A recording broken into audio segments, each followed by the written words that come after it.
and welcome to Eden Park Live 2.0. It's your girl, Roseanne Richardson, and seated next to me is a ballerina all the way from Eden Park. Yes, you heard it. I'm seated next to Gisele Peterson. Please introduce yourself to everyone. Hello, everyone. I'm Gisele Peterson. I'm 16. I'm in grade 10, and I'm a ballerina. Gisele is a ballerina. That is something that we only see on TV and on movies. We are seated next to our very own ballerina. Please tell us, when did you start your ballet career?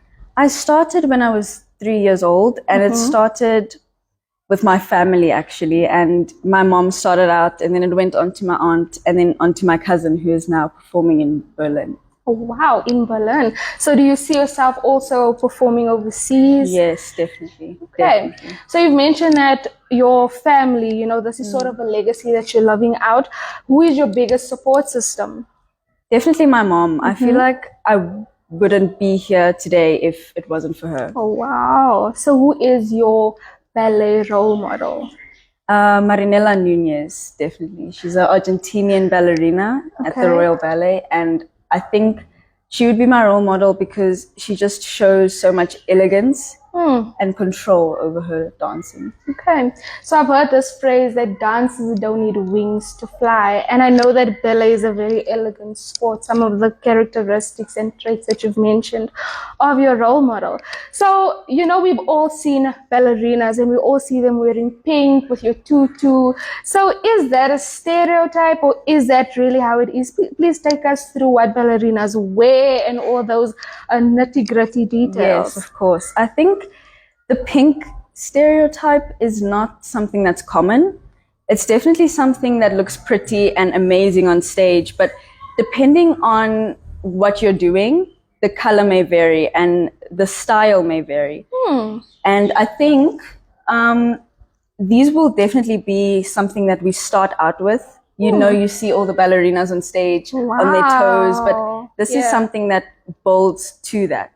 Okay, and so what is this exactly? This is our flats. So we use it in class, we use it when we're trying to warm up. Okay, and then when you progress to the next level, what does that look like? Progressing to the next level would be obviously training your feet to be in your point shoes. Okay, so that's essentially when you're on your toes and doing all the wonderful poses.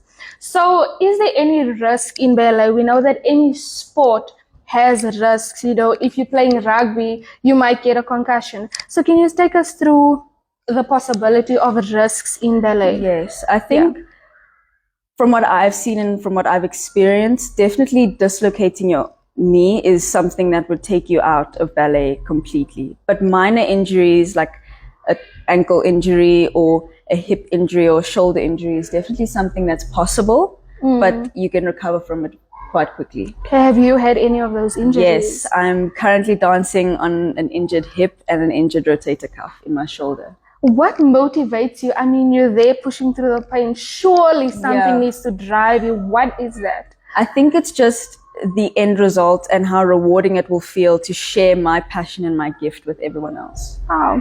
And I understand that ballet also requires a lot of discipline. Yes. So who keeps you disciplined when you're feeling like you don't want to do it? Who's in your corner? Who is there?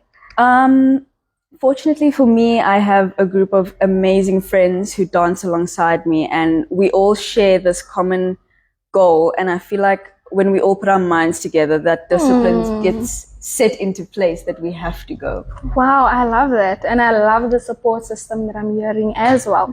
So if you were to talk to an ordinary girl from Eden Park, a 6-year-old who's just in love with this idea of being a ballerina, where would they start? I mean, their parents surely aren't ballerinas. They don't have that kind of history. So where can they start?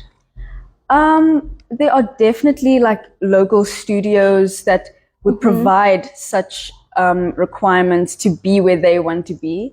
And also, just dancing isn't about being or looking like a specific person. It's about expressing yourself in the way that you want to, you want to feel and you want people to see you as. So I think it's not a fact of like them going somewhere. It's them feeling something and doing something about how they feel. I love that. That's amazing. And I hope that any girl out there that wants to express themselves in this form starts somewhere. I believe that they should start somewhere instead of just waiting. It's better to always take the risk and try something new. So how many hours do you put into this art? I definitely spend over my weekends about 12 hours in the studio. Yes. Wow. And during the week from 6 to 8 hours. Okay. So what makes ballet fun for you?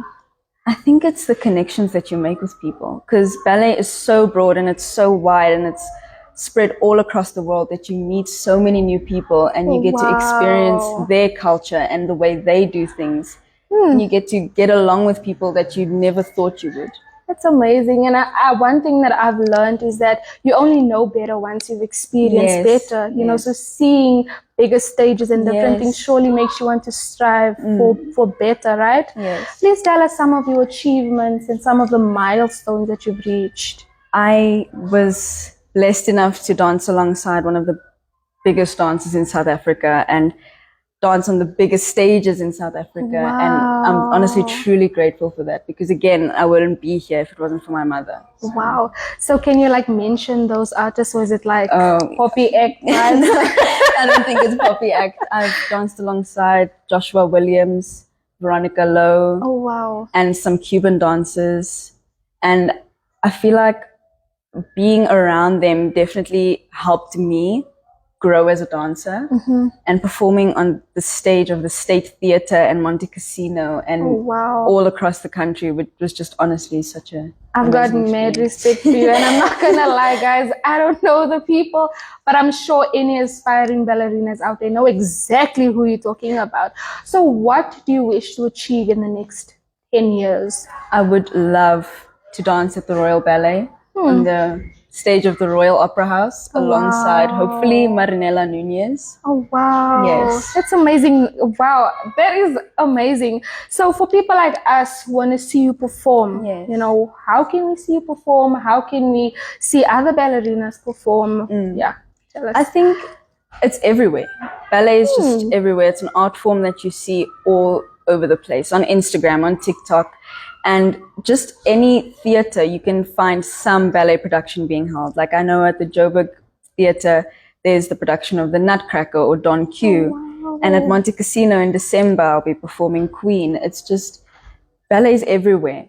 It is there, and I wouldn't have known if I never spoke to you. So, ladies and gentlemen, it is there. You just need to look hard enough. If you could give a 6-year-old, a 5-year-old girl any words of inspiration, what would you say to them? Just keep dancing. I feel like a lot of the time people try to put you in a box, and that's not what dancing is. You're very much out of your comfort zone and out of this box, and I encourage you to keep dancing, no matter what anyone says. Dance through anything that you're going through, because it truly helped me, and I can guarantee that it will help you. Wow, there you have it. So wholesome. Thank you so much for joining us, Gisele, Eden Park's very own ballerina. If she can do it, you can do it. Go out there and fly. Thank you so much, ladies and gentlemen. Please don't forget to like, follow, and share.